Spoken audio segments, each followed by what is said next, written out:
am blessed for it. I wouldn't go back and say, hey, let's do it all over just like that again. Right. I probably would change some things, but not being able to change anything, I am blessed for it. Um, I know a lot more than I knew then, and Yeah. I know that we're not going to die and that we are eternal spiritual beings. And um, my goal is to help others realize that as well, because I don't ever want anyone to go through what I went through. It was literally hell on earth. If there's a hell, that's what it is. Mm-hmm. It's here on earth, and it's, Mm-hmm. terrible things, the way we think about things. I could have had a different perspective on it, and it would have been a different experience.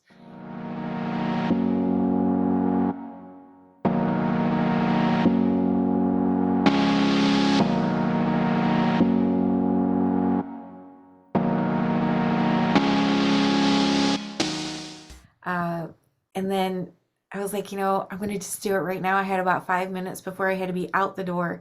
And I sat down and I did it. And I recorded his voice the very first time. It was his voice, Nice. no Nice. mistaking it. The word, he said hello. And there was no mistaking that that was the word he said. It didn't sound like you had to decipher anything or listen Mm-hmm. hard, like clear, everything in the room and make it very silent. It was very clear. And I was amazed. I took that tape and I played it for everyone that I knew, his family, all my friends. I took it to work and played it for my coworkers. I had a friend who worked at a bar, and I would go hang out with him at the bar while he was working. And I would meet people, strangers, and I'd be like, listen, I need you to come to my car and listen to this tape. And I'm sure that everyone thought I was the biggest weirdo in the world, but to me, it was like proof of the afterlife. Like, that's the most important thing in the whole world to me, like at that point. Yeah. So I was really, really into that and trying to share that with others and show them, like, hey, guess what? You're not gonna Right. die. I think that is the most important thing in the world is to let help for people to know that we don't really die. That's the biggest lie of ever of everything, Oh yeah. you know? Yeah. So you're right. That is the most important thing. Yeah. And unfortunately or fortunately, I don't know which, but a lot of times we don't really search for that answer until we lose someone close to us. Yeah. Exactly. Hmm. Because you never have a reason to. Right. There's no question, no need to question the narrative. No need to think any deeper. For me, anyway, that was my experience. That I was secure and happy in my life. We had just bought our first home. We had three cars Mm. because he was a big car guy.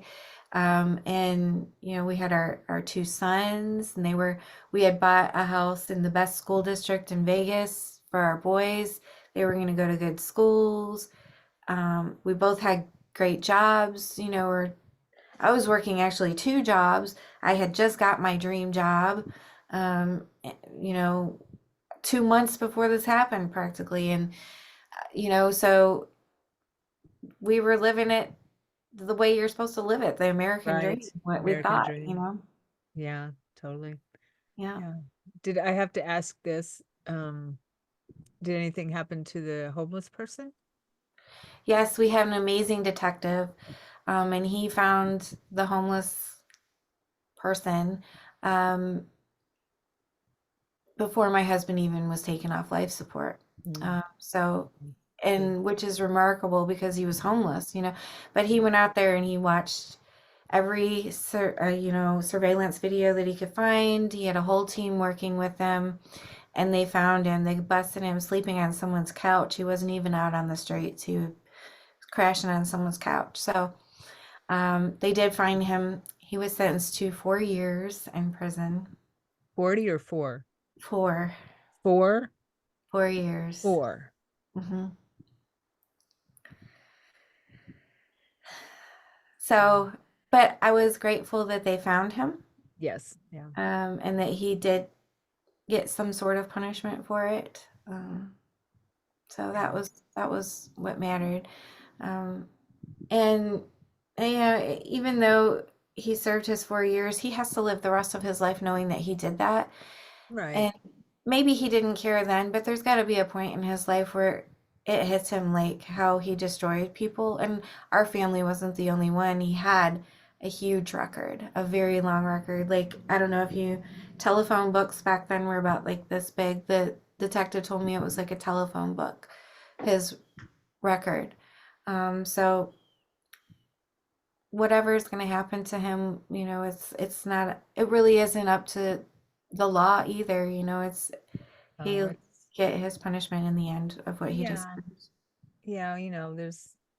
We all have agreements we make too. You know, and some of them are really tough.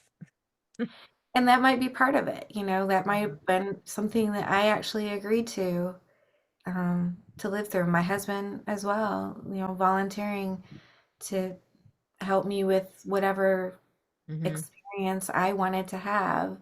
Mhm. I don't know.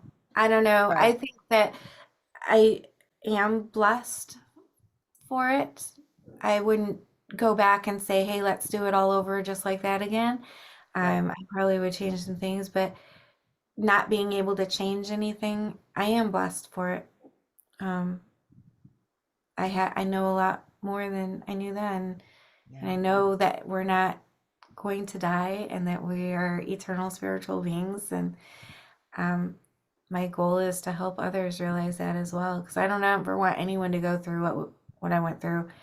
It was literally hell on earth. If there's a hell, that's what it is.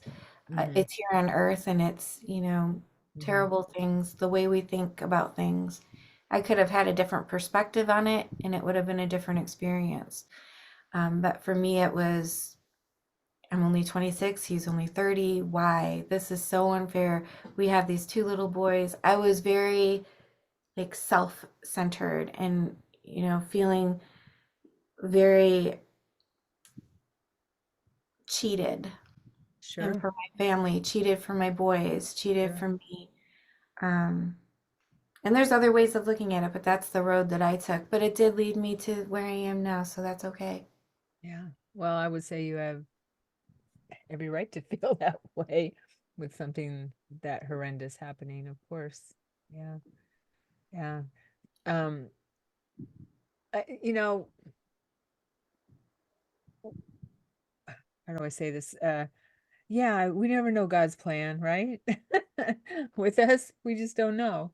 And we make our life plans. What I've learned, in 20 or so years of my journey trying to understand things is we make a life plan, but if we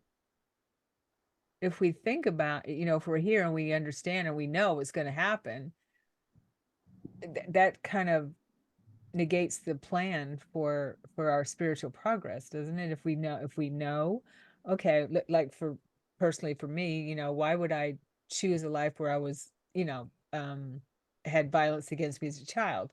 Why would I choose that? When you look at it from the earth perspective, because then I wouldn't do it. If I look at it from the earth perspective, why in the world would I do something like that? Why in the world would I, have that, put myself through that? And I understand it a lot better after working with Yeshua and my guides, why I would make that choice.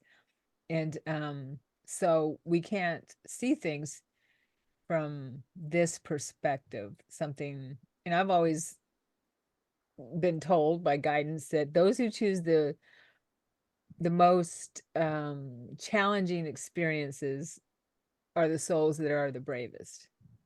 Hmm.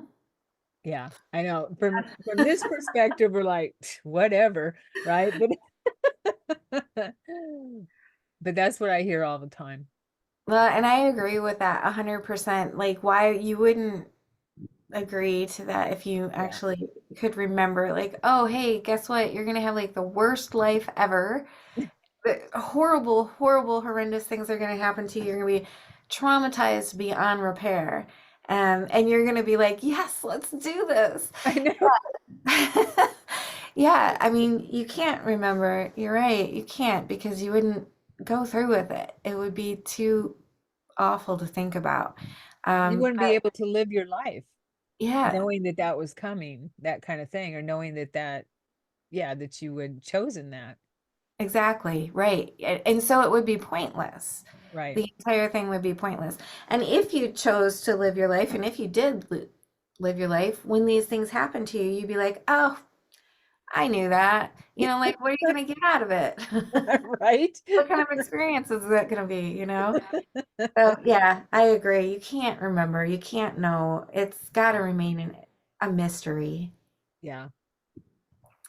Yeah, which makes this life so amazing and heart-wrenching and all of the things that we chose to come here for. You know?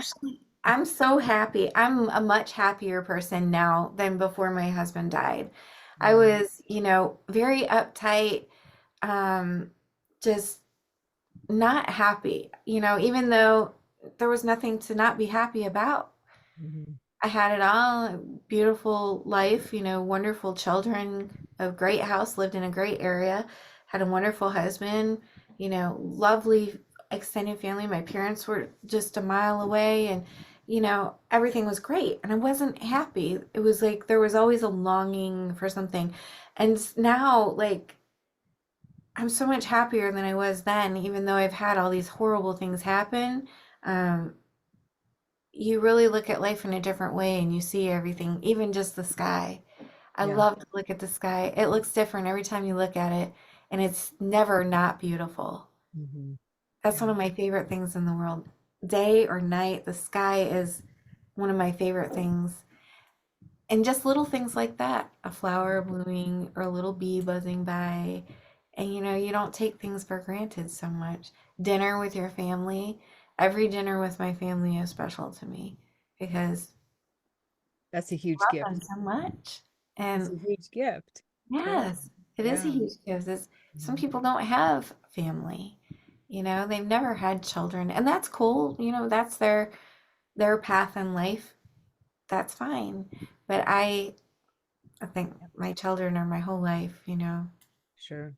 Yeah, but having that awareness is a huge gift from spirit. That's, I mean, realize, when you start realizing how every every moment is a gift, really. It Slow puts down. things in a much different perspective instead of drudging, trudging through life. Oh, which is unfortunately the human condition a lot. So, yeah, One that's a thing I learned that really resonated with me was, when you're thinking about the things that you have to do, like, you have to do the dishes, you have to do the laundry, you have to go to work today, instead of thinking like you have to do that, you say, I get to. I get yes, to. I get nice. to fold my children's laundry. I get to wash their dishes. I get to cook a healthy meal. I get to go to work and make some money, so that we can go on vacation or I can buy things for my kids. It's you get to, not you have to. 'Cause you don't have to. No, it's a You get choice. to. Yeah, and that's where that gratitude energy comes in. That gratitude is the highest vibration we have. That and love are the high, I mean, we are love, but gratitude's our highest vibration that we can bring in. So yeah, I love that. It makes so much sense and it makes life a lot easier, better. It's fun. It makes it fun. Like Yes, there you go. Lighter. dishes can become like an extraordinary experience. Right. And if you really slow down and you take the time to do the dishes, you can really have a enlightening experience out of it. Feeling the water over your hands, feeling the dishes. I don't know. I just do like everything like that. Just everything's so magical to me now. Whereas before I was in a hurry, always in a hurry. Got to Yeah. get things done, never have time for anything. Hurry, hurry, rush, rush, rush. Hmm. To do what? To get to where? It was never ending. It is never ending. I love that. That's something that Christ taught me, what you're sharing right here, or help me remember. Yeshua, Jesus helped me remember that is to every experience, what we call a chore or anything like that, is a magical experience. It's notice and take in the magic of everything you're doing, be in and that's being in the present moment, right? Yeah, exactly. Mhm. Yeah, it's awesome.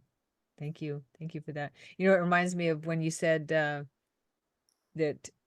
your husband brought, or you had the vision of Penn and Teller in your out of body experience, or the experience. I mean, they're magicians, right? They're They also a are. master of illusion.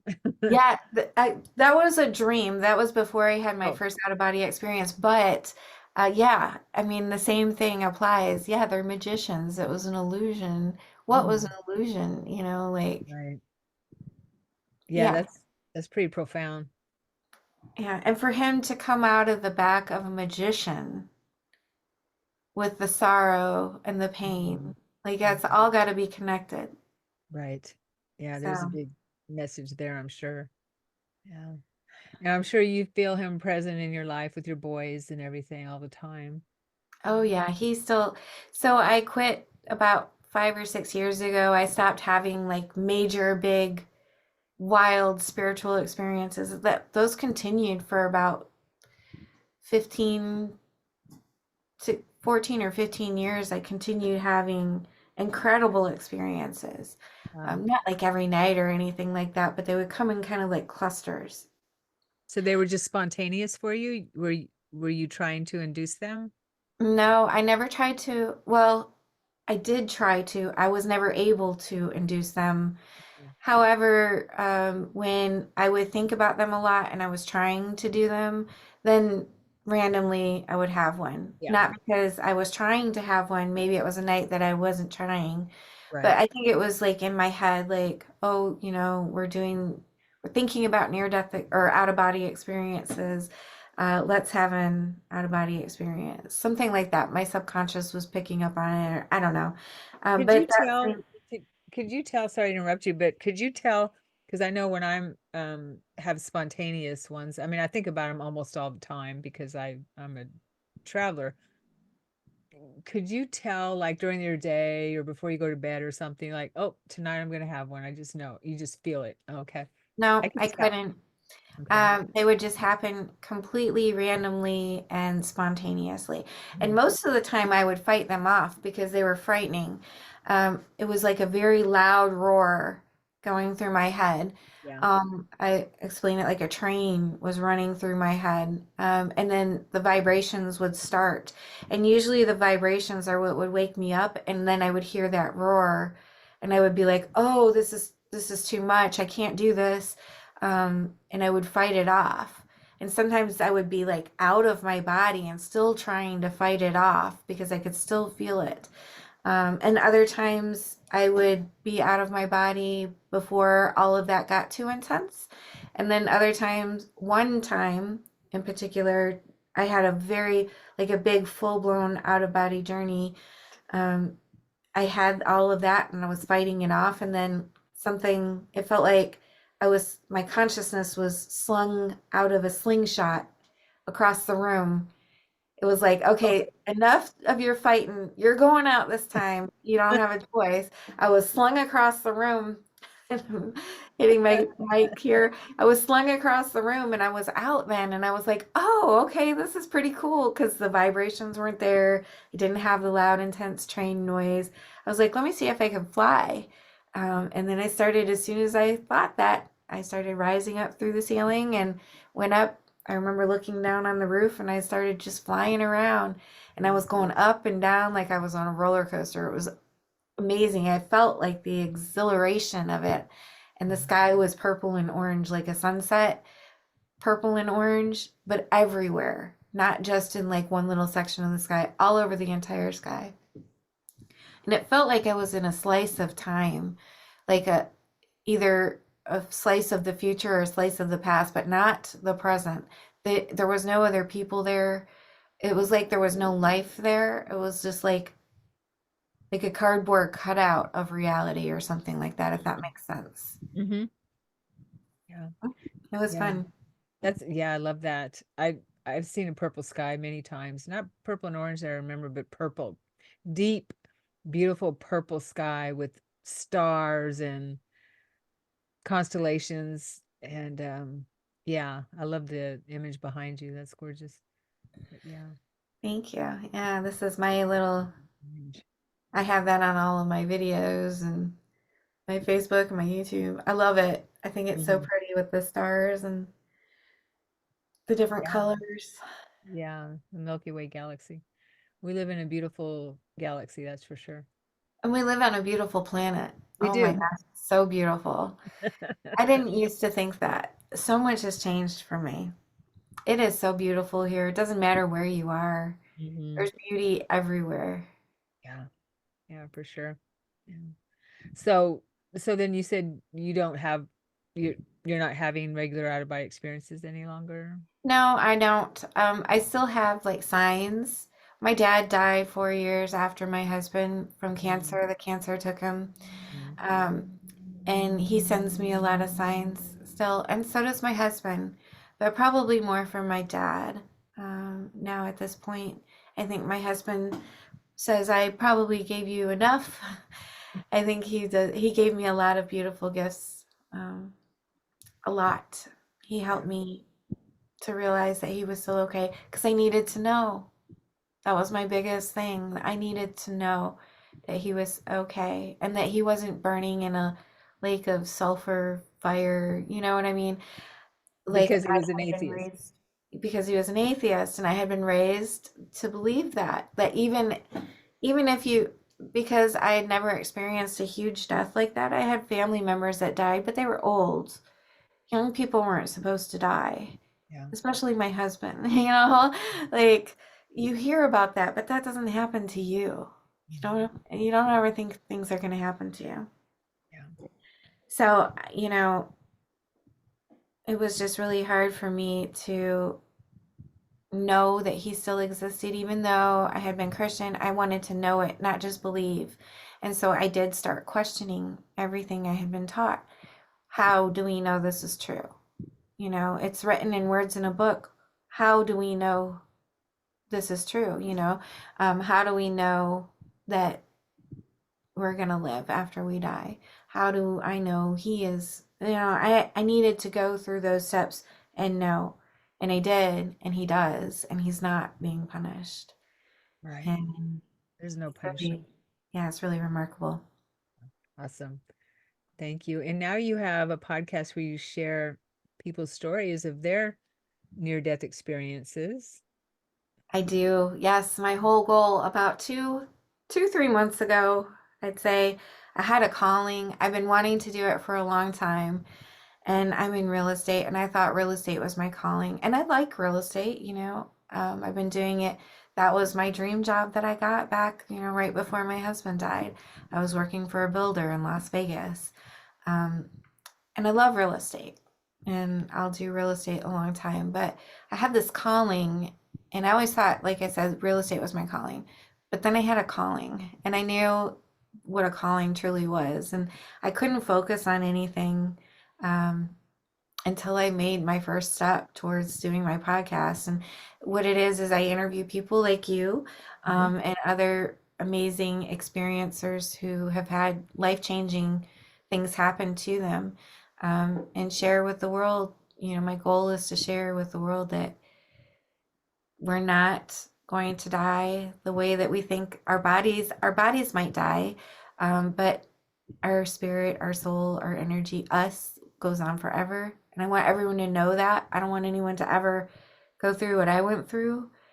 Grief is going to be grief. You can't say, oh well, I know that we exist after we die. So if someone dies, then you're not going to be sad. Of course, there's going to be grief there still, but hopefully it won't be as intense as it Right. was for me. And you can already get to the point where you don't have to lose a loved one to start this journey, to start learning, to start your adventure of spirituality, of learning what else there is out there besides just this world.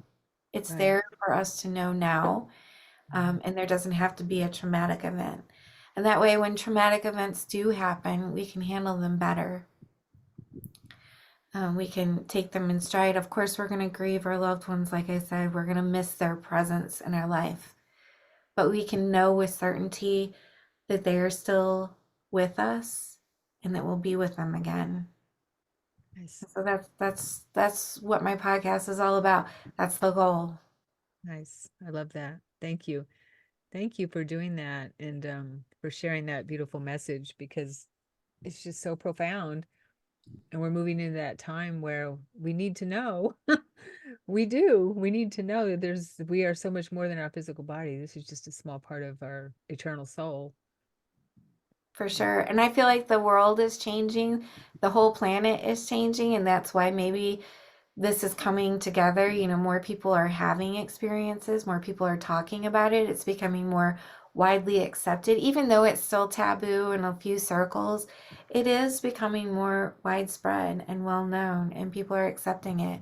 And yeah, we're going through a remarkable change on our planet.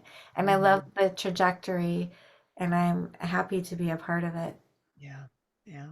Well, thank you. Thank you for being here on Thank the you. planet. Oh, well, thank you. Oh my gosh, you're a part of it. Everybody that's watching this is a part of it. Um, we're all a part of it. Yeah. It's Yeah, we are. about us.